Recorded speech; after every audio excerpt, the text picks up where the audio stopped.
Hi you guys, welcome back to the channel. My name is Brad, this is Firefighter's Financial Toolbox. I am always trying to give you guys new online free tools to help you plan for the future, track your investments, whatever it is.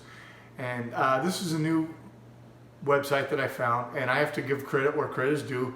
I found this through Mike the Investor, and it's a cool online tool, you guys. All you have to do is put in your email. It's called trackyourdividends.com. Now, we're going to quickly go into my computer and we're going to take a look at what I have in my portfolio.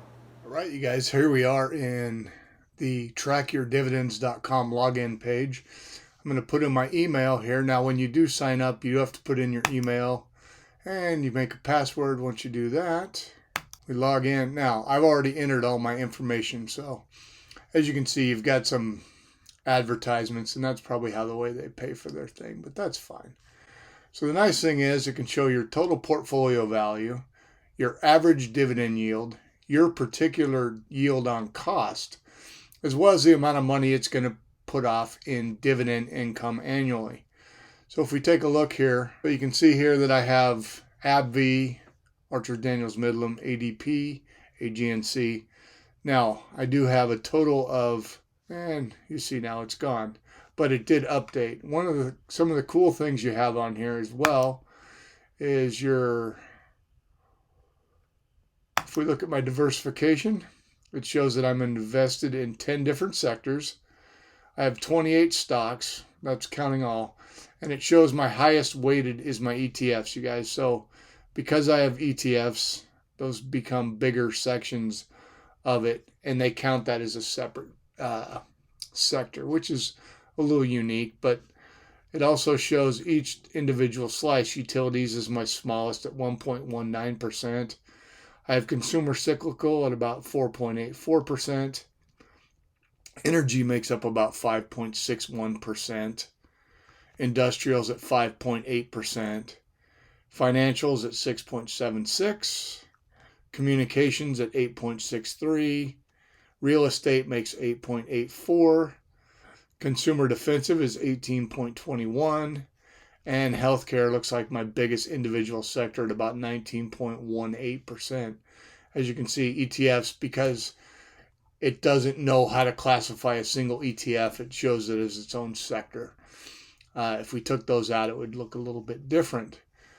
But that's kind of a cool thing. If we scroll down here, it also shows my individual sections.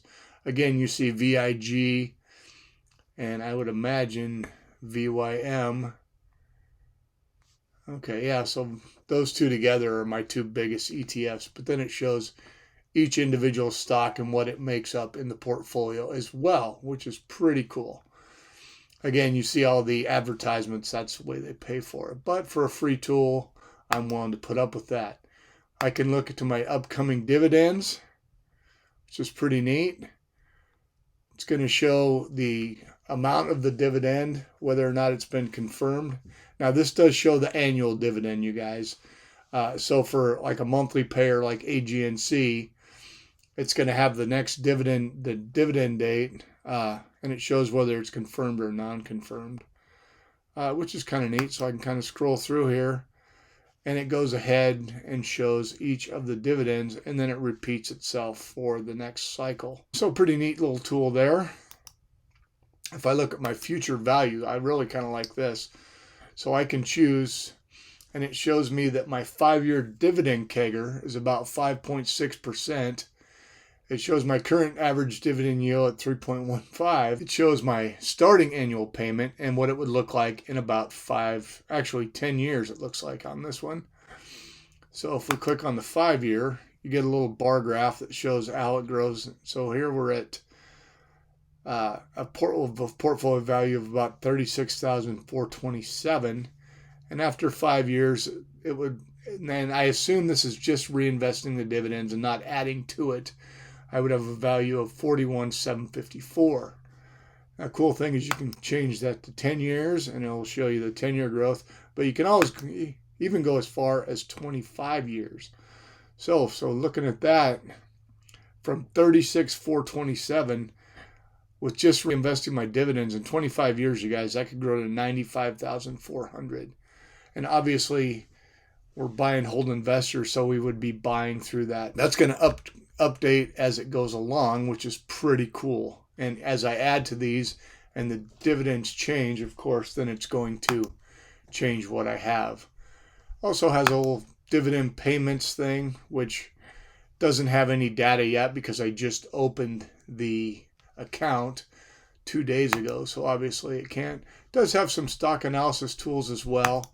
If I enter let's enter Coca-Cola, for example.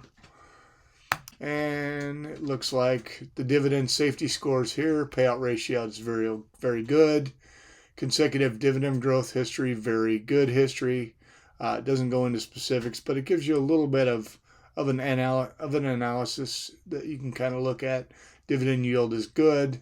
The growth rate is high growth. The PE versus sectors, they show it a little bit overvalued. But it gives it a dividend safety score of 90. So pretty safe bet with Coca-Cola. And so that's one of the things you can do. It also has a section here of blogs where you can look into information, get information on how you calculate dividend yields, what are dividend stocks, just some different stuff about dividends. Do ETFs pay dividends? What are dividend aristocrats? Examples. Anyway, pretty cool tool all around. All right, you guys, thanks for stopping by. I told you that was a pretty cool little free tool. Again, credit to Mike the investor for this. I just found it and I really love it. Nice thing is it keeps everything nice and boxed in one little area.